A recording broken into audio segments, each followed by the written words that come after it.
60 সেকেন্ডে আপনাকে বলবো আপনি কিভাবে একটা পারফেক্ট বাইক চুজ করবেন আপনার জন্য। তো প্রথমেই আপনার বাজেট ফিক্সড করে ফেলেন যে কত টাকা আপনি আপনার বাইকের জন্য ইনভেস্ট করবেন।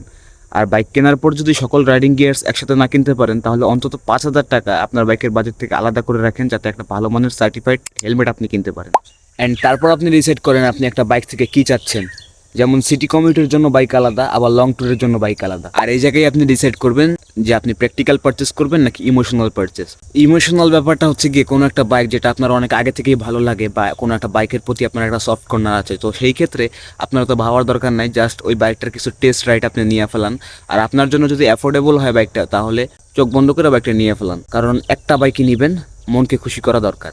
বাট মনকে খুশি করতে এমন কোনো বাইক চয়েস করেন না যেটা আপনার পকেটের জন্য ক্ষতিকর। বাট আপনি যদি প্র্যাকটিক্যাল পারচেস করতে চান তাহলে সেই ক্ষেত্রে কিছু কিছু বিষয় আপনার মাথায় রাখতে হবে। তো সবার আগে আপনার বাজেট অ্যাকর্ডিং আপনি রিসার্চ করেন।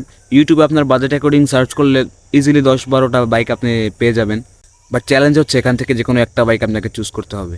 তারপরে আপনি যেই বাইকগুলো সিলেক্ট করছেন সেই বাইকগুলোর ইউটিউব রিভিউ দেখে ফেলেন। তারপর আপনি এই বাইকগুলোর ভিতরে যে জিনিসগুলো খুঁজবেন সেগুলো হচ্ছে গিয়ে mileage, after sale service, controlling, comfort and হচ্ছে গিয়ে রিসেল ভ্যালু।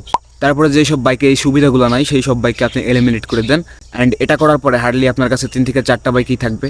তারপরে আপনি এই বাইকগুলোর টেস্ট রাইড নেওয়া শুরু করেন। বাট একবার টেস্ট রাইড নিলে হবে না, কন্টিনিউয়াসলি 2-1বার টেস্ট রাইড নেন। তারপর আপনি ডিসাইড করেন যে কোন বাইকটা আপনার জন্য পারফেক্ট। তারপর আপনি যেই বাইকটাকে সিলেক্ট করবেন সেই বাইকটার নেগেটিভ রিভিউসগুলো দেখেন, কারণ কোনো বাইকই স্বয়ংসম্পূর্ণ থাকে না ভাই।